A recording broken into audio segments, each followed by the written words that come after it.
Hello बच्चों, चलिए प्रश्न को पढ़ते हैं और समझते हैं। उस रेखा की दिक् कोज्या ज्ञात कीजिए जिसके दिक् अनुपात निम्नलिखित है। और हमें दिक् अनुपात दिए हैं 1, -2, -2।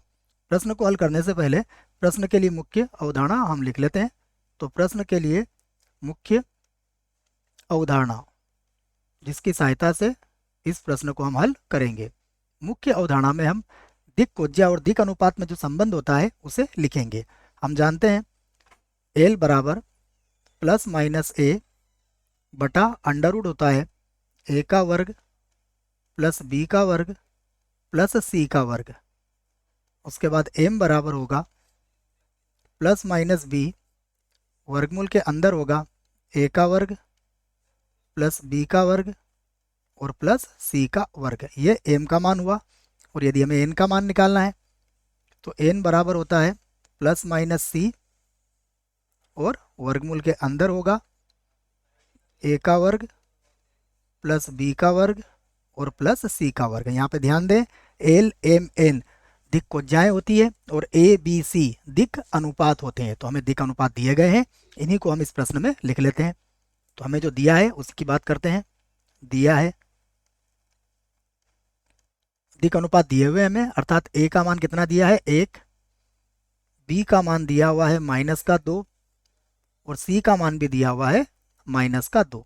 तो यहाँ से हम क्या करेंगे, मान निकाल सकते हैं। देखिए, सबसे पहले हम सूत्र लगा देंगे। एल बराबर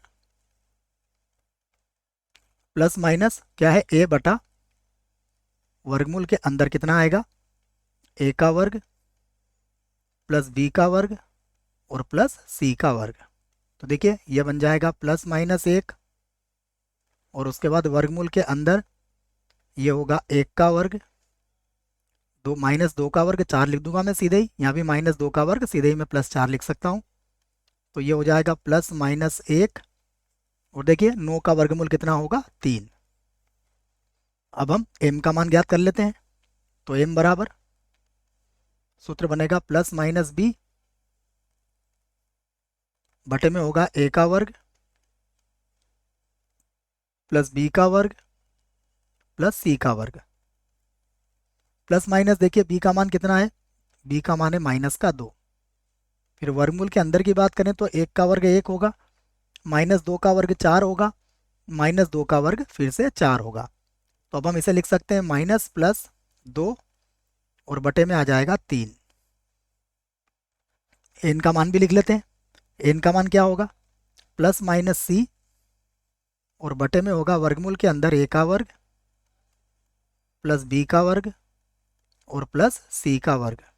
तो बराबर होगा प्लस माइनस, यहाँ पर भी कितना है -2, तो बटे में क्या आ जाएगा वही 1 का वर्ग 1, -2 का वर्ग 4, -2 का वर्ग 4। तो यहाँ पर आ जाएगा -+2/3। तो हमने एल एम और एन तीनों ही मान निकाल लिए हैं।